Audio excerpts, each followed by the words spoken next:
بڑھیا کا ہار گم ہو گیا۔ دوپہر کا وقت تھا، بارش کے سبب کھنکی کھنکی ہوا چل رہی تھی۔ امی نے سلمان کو بازار سے سبزی لینے کا کہا تو وہ کودتا ہوا اپنی سائیکل پر بازار کی طرف روانہ ہو گیا۔ سلمان والدین کا فرمان بردار اور بہت مہذب بیٹا تھا۔ امی یا ابو کے منہ سے نکلے ہر حکم کو من و عن پورا کرتا تھا۔ بازار جاتے ہوئے راستے میں سلمان سائیکل چلاتے چلاتے تھک گیا تو کچھ دیر ستانے کے لیے وہ سائیکل کھڑی کر کے ایک درخت کے نیچے بیٹھ گیا۔ اچانک اس کی نظر اس پرانے پرس پر پڑی جو قدرے بہتر حالت میں پڑا تھا۔ سلمان سوچنے لگا کہ یہ پرس اٹھا لیتا ہوں، گھر جا کر چھوٹی بہن مریم کو دوں گا۔ وہ کئی بار امی سے پرس لینے کا کہہ چکی تھی۔ سلمان نے پرس کو اٹھایا، پھونک ماری اور گرد و غبار صاف کرتے ہوئے جب پرس کھولا تو ہکا بکا رہ گیا۔ اس پرس میں سونے کا ہار اور بہت ساری جیولری موجود تھی۔ وہ بہت خوش ہو گیا، مگر اس کے ذہن میں ذمہ داری کا احساس پیدا ہوا اور کچھ دیر سوچنے کے بعد اس نے پرس مالک تک پہنچانے کا عطیہ کر لیا۔ کچھ دیر ستانے کے بعد وہ پرس جیب میں ڈال کر بازار کی طرف روانہ ہو گیا۔ ابھی تھوڑا سا آگے بڑھا ہی ہوگا کہ سلمان کو راستے میں ایک پریشان بڑھیا نظر آئی جو راستے میں کچھ تلاش کرتے ہوئے روئے جا رہی تھی۔ سلمان کو شک ہو گیا کہ شاید وہ پرس اسی بڑھیا کا ہے۔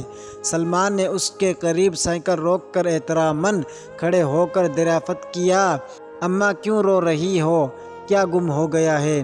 بڑھیا نے آنسو پوچھتے ہوئے جواب دیا، ارے ننھے بچے، میرا بیٹا بیمار ہے، اس کے علاج کے لیے گھر کا سامان بیچنے جا رہی تھی کہ پریشانی کے سبب میرا پرس گم ہو گیا ہے، بس اسی کو تلاش کر رہی ہوں۔ اس نے باتوں باتوں میں بڑھیا سے دریافت کرتے ہوئے کہا، اماں جی اس پرس میں کیا تھا؟ یہ سن کر بڑھیا کے چہرے پر آس و امید کے آثار نمایاں ہو گئے۔ انہوں نے جلدی سے جواب دیا، بیٹا میرے جہیز میں جو سامان ملا وہ تو سارا ایک ایک کر کے بک گیا، مگر ایک ہار بچا جسے بیچنے جا رہی تھی کہ گم ہو گیا۔ سلمان کو جب پورا یقین ہو گیا کہ اسے ہار کا اصل مالک مل گیا ہے تو اس نے جیب سے پرس نکالتے ہوئے بڑھیا سے کہا، اماں جی یہ دیکھیں یہی پرس تھا نا؟ یہ سن کر بڑھیا نے جھولی اٹھا کر نگاہیں بلند کیں اور سلمان کے لیے رو رو کر دعائیں مانگنے لگی۔ سلمان کو بھی دلی خوشی ہوئی کہ اب اس کے بیٹے کا علاج ہو جائے گا۔ وہ بڑھیا کے ساتھ بازار کی طرف چل دیے۔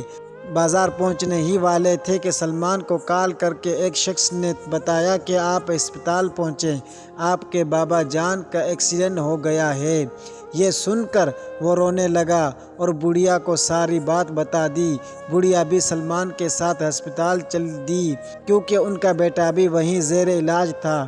ہسپتال پہنچنے پر معلوم ہوا کہ ڈاکٹر نے بتایا کہ سلمان کے ابو جان کی طبیعت کنٹرول سے باہر ہے، اس کا آپریشن ہوگا جس کے لیے 1,00,000 روپے لگیں گے۔ سلمان پریشان تھا کہ اب وہ اتنے پیسے کہاں سے لائیں۔ سلمان پریشانی کے عالم میں تھا، اسے کچھ سمجھ نہیں آ رہا تھا۔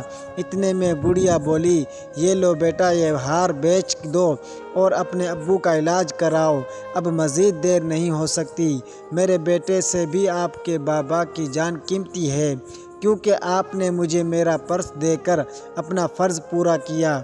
بڑھیا کا ہار اور جیولری 2,00,000 میں بکے جس سے سلمان نے اپنے ابو جان کا علاج کروایا اور باقی پیسے اماں جی کو لوٹا دیے اور اس کے بیٹے کے علاج کا بھی بندوبست ہو گیا۔